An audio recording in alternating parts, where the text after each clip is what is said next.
Assalamualaikum warahmatullahi wabarakatuh. Saya Noval Alamsyah dari kelas C semester 4 ingin menjelaskan sedikit tentang manajemen saluran penanganan masalah anak. Nah, di sekolah sangat mungkin ditemukan siswa yang bermasalah dengan menunjukkan berbagai gejala penyimpangan perilaku yang merentang dari kategori ringan sampai dengan berat. Upaya untuk menangani siswa yang bermasalah, khususnya yang terkait dengan pelanggaran disiplin sekolah, dapat dilakukan melalui dua pendekatan, yaitu yang pertama dengan pendekatan disiplin dan yang kedua itu pendekatan bimbingan konseling. Penanganan siswa bermasalah melalui pendekatan disiplin merujuk pada aturan dan ketentuan tata tertib yang berlaku di sekolah beserta sanksinya. Sebagai salah satu komponen organisasi sekolah, aturan siswa beserta sanksinya memang perlu ditegakkan untuk mencegah sekaligus mengatasi terjadinya berbagai penyimpangan perilaku siswa. Kendali demikian, harus diingatkan sekolah bukan lembaga hukum yang harus mengobrol sanksi kepada siswa yang mengalami gangguan penyimpangan perilaku. Sebagai lembaga pendidikan, justru kepentingan utamanya itu adalah bagaimana berusaha menyembuhkan segala penyimpangan perilaku yang terjadi pada para siswanya. Oleh karena itu, disinilah pendekatan yang kedua perlu digunakan, yaitu pendekatan melalui bimbingan konseling. Berbeda dengan pendekatan disiplin yang memungkinkan pemberian sanksi untuk menghasilkan efek jera, penanganan siswa bermasalah melalui bimbingan dan konseling justru lebih mengutamakan pada upaya penyembuhan dengan menggunakan berbagai layanan dan teknik yang ada.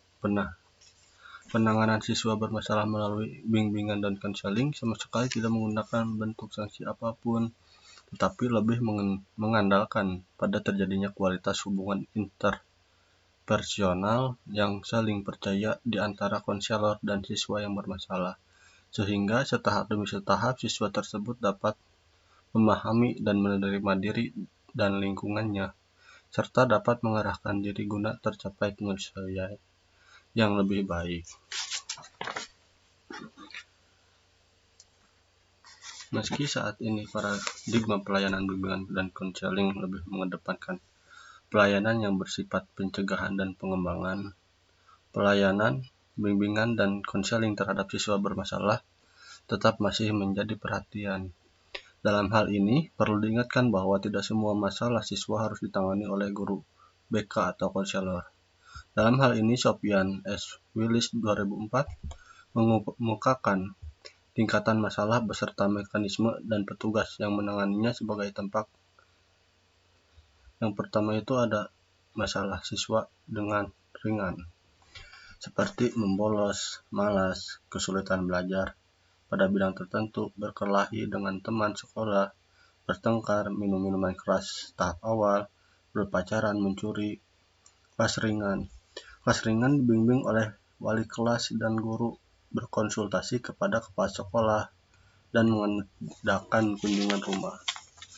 Kedua, ada masalah dengan kasus sedang, seperti gangguan emosional, berpacaran dengan perbuatan menyimpang, berkelahi antar sekolah, kesulitan belajar karena gangguan di keluarga, minuman keras tahap pertengahan, mencuri kelas sedang, melakukan gangguan sosial dan asusila. Kasus sedang dibimbing oleh guru BK atau konselor dengan berkonsultasi dengan kepala sekolah, ahli, profesional, polisi, guru, dan sebagainya. Dapat pula mengadakan konversi kasus. Yang ketiga, ada masalah kasus berat seperti gangguan emosional berat, kecanduan alkohol dan narkotika, pelaku kriminalitas, siswa hamil, pencobaan bunuh diri, perkelahian dengan senjata tajam atau senjata api. Kasus berat dilakukan referral ahli tangan kasus kepada ahli psikologi atau psikiater, dokter, polisi, ahli hukum yang sebelumnya terlebih dahulu dilakukan kegiatan konversi kasus. Dengan melihat penjelasan di atas itu, tampak jelas bahwa penanganan siswa bermasalah melalui pendekatan bimbingan dan konseling tidak semata-mata menjadi tanggung jawab guru BK. tetapi dapat melihat pula berbagai pihak lain untuk bersama-sama membantu siswa agar memperoleh penyesuaian diri dan perkembangan pribadi secara optimal. Nah, mungkin dicukupkan sekian dari saya. Wassalamualaikum warahmatullahi wabarakatuh.